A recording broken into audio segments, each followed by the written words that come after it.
BGB তার কাটার বেড়া এখানে নিয়ে আসে রাস্তার মধ্যে দিয়ে ওরা ঘিরতেছে, ঘিরে দেওয়ার পর আবার আমরা বাধা দেয় তখন নিতে চলে যায়, আবার যখন বাধা দেয় তখন আবার নিয়ে আসে মনে ধরেন আবার ঘিরতেছে।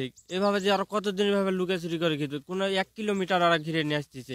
যখন এই যে আজকে আমরা যখন ছিট পাই তখন আমরা কমপ্লেন দেয়, তখন বন্ধ রাখে ওরা। আবার মনে করেন যখন কমপ্লেন শেষ হয়ে যায় তখন ওরা সব ওখানে তারকাটা থুয়ে যায়, কিন্তু নিয়ে যায় না, ওই রাস্তায় থুয়ে যায়, যেন লোকজন বুঝতে পারে যে ওরা নিয়ে গেছে, কিন্তু অথচ আর নিয়ে যায় না। ওরা আবার যখন লোকজন সরে যায়, ডিউটি আলা এখান থেকে সরে আসে, তখন ওরা আবার মনে করে ঘিরতেছে 1 কিলোমিটার এভাবে অল্প অল্প অল্প করে ঘিরতে ঘিরতে আসতেছে। আর এক চান্সে ঘিরতেছে না, মানে এক চান্সে ঘিরলে যে এখানে আমাদের বিজিবি ভাইরা বাধা দেয় ওই জন্য অল্প কিছু ঘিরতেছে, আবার নিয়ে যাচ্ছে। তার কাটা বেড়া রাস্তার মধ্যে ওরা যেখানে ঘিরতেছে ওই লাইনেই আছে, এখনো উঠাই নিয়ে যায়নি। উঠাই নিয়ে যাওয়ার কথা ছিল, এখনো নিয়ে যায়নি।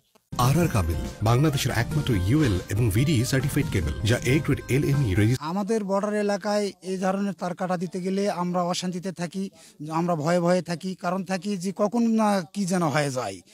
এই জন্য ওরা গায়ের যুদ্ধে আসতেছে, আসে আমাদের মনে করেন যে বর্ডারে আসতেছে, আসে ঘিরতেছে, ঘিরার চেষ্টা করতেছে। কিন্তু আন্তর্জাতিক যেটা আইন আছে, আইন মানে যদি ঘিরে তাহলে বিজেপিও শান্তি, ওরাও শান্তি, এ দেশেও শান্তি, ও দেশেও শান্তি, তাহলে আমরা সবাই শান্তিতেই থাকি।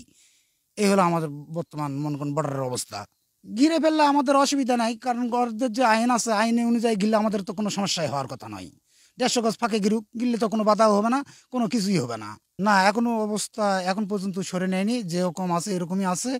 কালকে বৈঠকে বলিছে যে আমরা তার কাটা সরে নিব, এখনো সরে নেয়নি, বর্তমানে এই অবস্থায় আছে।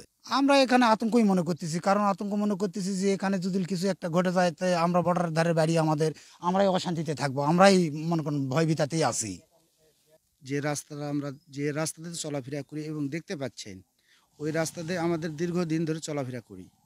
ওই রাস্তার থেকে মোটামুটি 300 গজ দক্ষিণ দিকে উত্তর দিকে ওদের হলো জায়গা।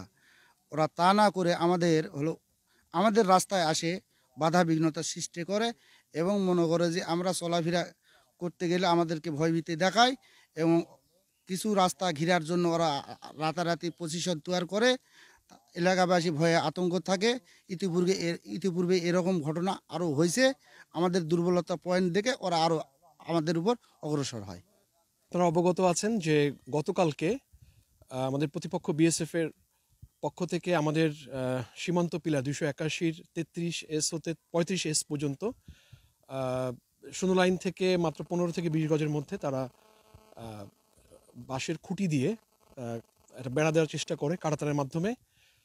বিষয়টি আমরা জানার সাথে সাথে আমরা বাধা দিই এবং সাথে সাথেই তারা তাদের এই কাজটা ফেলে চলে যায়। প্রথমত হচ্ছে যে এটা জয়েন্ট ইন্ডিয়া বাংলাদেশ যে গাইডলাইন আছে 1975, এইটার বিরুদ্ধে চলে যায়। এই কারণে আমি বিষয়টি সাথে সাথে আমরা তাদেরকে নোটিফাই করি, তাদেরকে জানাই। এবং আপনারা অবগত আছেন যে গতকালকে কোম্পানি কমান্ডার লেভেলে একটা মিটিং হয়েছে। এই মিটিংয়ের মাধ্যমে পতাকা বৈঠক যেটা হয়েছে তার মাধ্যমে তাদেরকে এটা বলা হয়েছে যে এই ধরনের কাজ যাতে তারা ভবিষ্যতে না করে, এবং তারা আমাদেরকে আশ্বস্ত করেছে যে ভবিষ্যতে এই ধরনের কাজ তারা আর করবে না। একই সাথে বিষয়টি ব্যাটালিয়ন পর্যায়ে আমি কমান্ডারের সাথে কথা বলেছি এবং উনিও বিষয়টি আমাকে আশ্বস্ত করেছেন তারা এই ধরনের কাজ আর করবেন না। বিষয়টা আমরা পর্যবেক্ষণ করছি। আমাকে প্রতিপক্ষ ব্যাটালিয়ন কমান্ডার উনিও আশ্বস্ত করেছেন যে উনি জায়গাটা পরিদর্শন করবেন এবং পরিদর্শন করার পরে প্রয়োজনীয় ব্যবস্থা গ্রহণ করবেন। আমরা বিষয়টা আমাদের নজরদারিতে আছে এবং আমরা আশা করব যে তারা এই যে স্থাপনা করেছেন যে বাঁশের খুঁটির মাধ্যমে এটা তারা উঠিয়ে নেবেন। এবং একই সাথে আমি আরেকটা জিনিস আপনাদেরকে আশ্বস্ত করতে চাই, এই বিষয়টা নিয়ে প্রতিপক্ষের সাথে আমাদের সুন্দর এবং ভালো সম্পর্ক বিদ্যমান, সার্বক্ষণিক যোগাযোগ আছে এবং এটা নিয়ে এলাকাবাসীর মধ্যে কোনো ধরনের কোনো আতঙ্ক বা এই ধরনের উত্তেজনা কোনো পরিস্থিতি আমাদের মাঝে নেই।